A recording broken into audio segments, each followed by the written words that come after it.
Andrew Tate talked with a therapist for 2 hours, but the most interesting part only comes up in the last 2 minutes, and that's what we're going to take a closer look.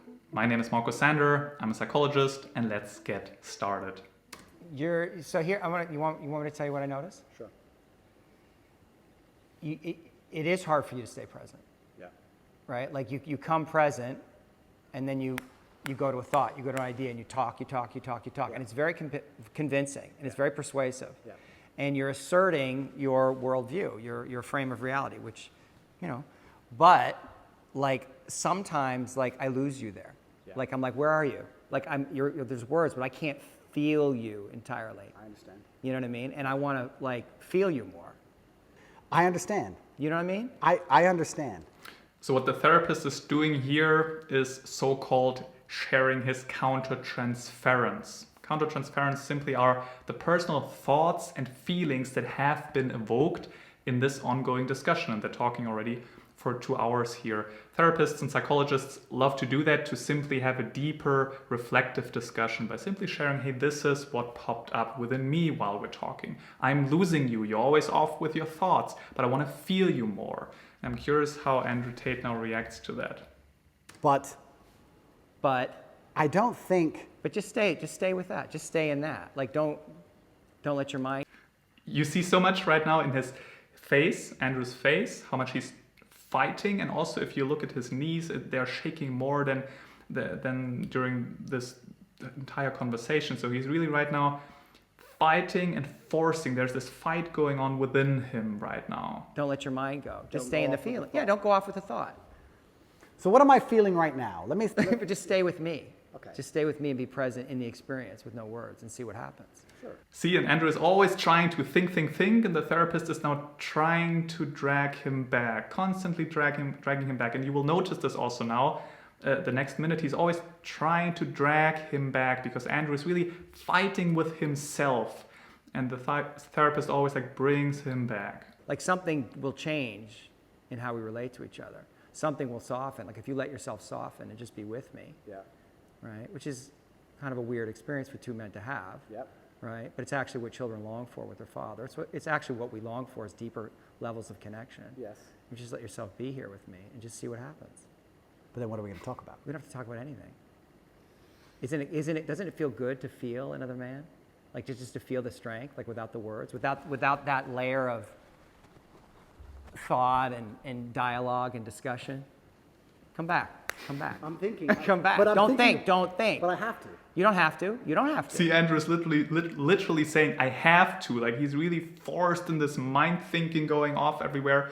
Also, by the way, Andrew Tate's father at some point in his lifetime got diagnosed with the personality disorder of being a narcissist. And that's, of course, quite interesting that Andrew always tried to fight for his love, always performed and always like being like really smart, being off with a thought, but never really having a pure, meaningful, loving, deep connection with his father.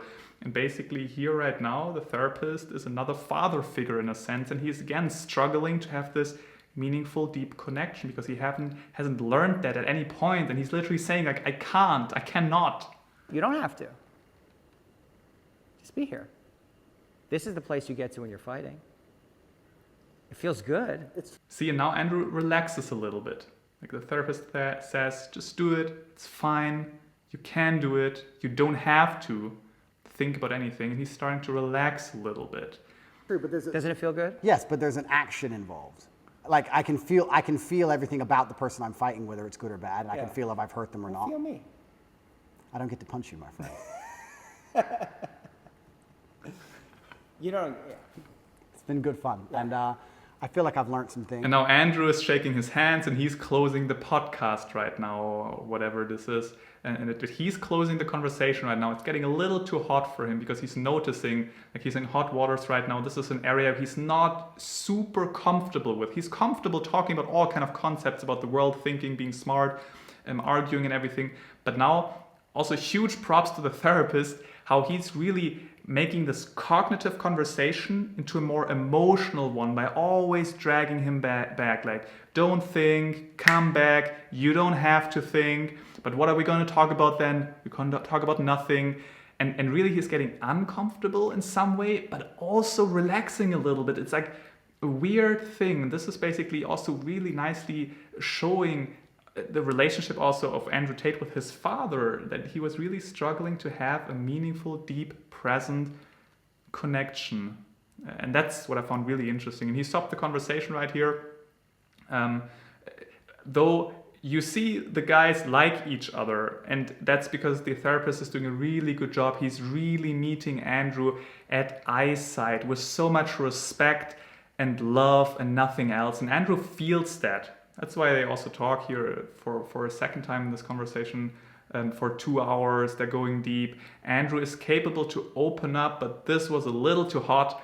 But he understood it. You notice, like if you really take a closer look how Andrew here reacts, he understands what the therapist means. He exactly understands. You know what I mean? But he still has this inner struggle that he cannot be fully present, deeply connect without being like off with thoughts here and there. And I'm pretty sure that's a hypothesis I have, and I would love to investigate it a little more than in the one-on-one conversation with him. But the hypothesis right here is really this boils down to the relationship with his father, his narcissistic father, where he always had to perform, always prove that he's worth the love that he has. And he did that by becoming really smart, really arguing very well, coming up with thoughts, and really trying to level up and be on the eyesight of his father.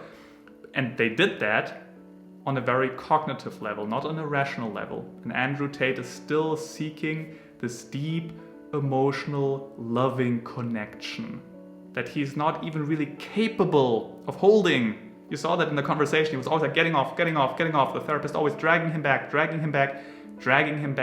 making this a more emotional story. And if this would not have been on tape, this would be really a real psychotherapy session. The therapist probably would go even more deeper into this direction. And I'm pretty sure a couple of interesting things would pop up, and tears would run down at the right time, and that's what psychotherapy is. Yeah. But again, props to the therapist here. I think he did an amazing job. Really also on the eyesight of Andrew Tate. Love those two people, the way they connected here. Yeah. If you have any questions, leave them in the comments below. Like the video, subscribe, and also send me around different videos. I shall react also parts of conversations with Andrew Tate. I'm quite curious to watch those videos and analyze them. All right, I'll see you around. But I think that, yeah, love is the answer. Right, love is the answer. But I don't want to end, I don't want, love. It's hard for you to say. No. It's like the fawns. Love, but we have to make this clear because most people misunderstand what love is.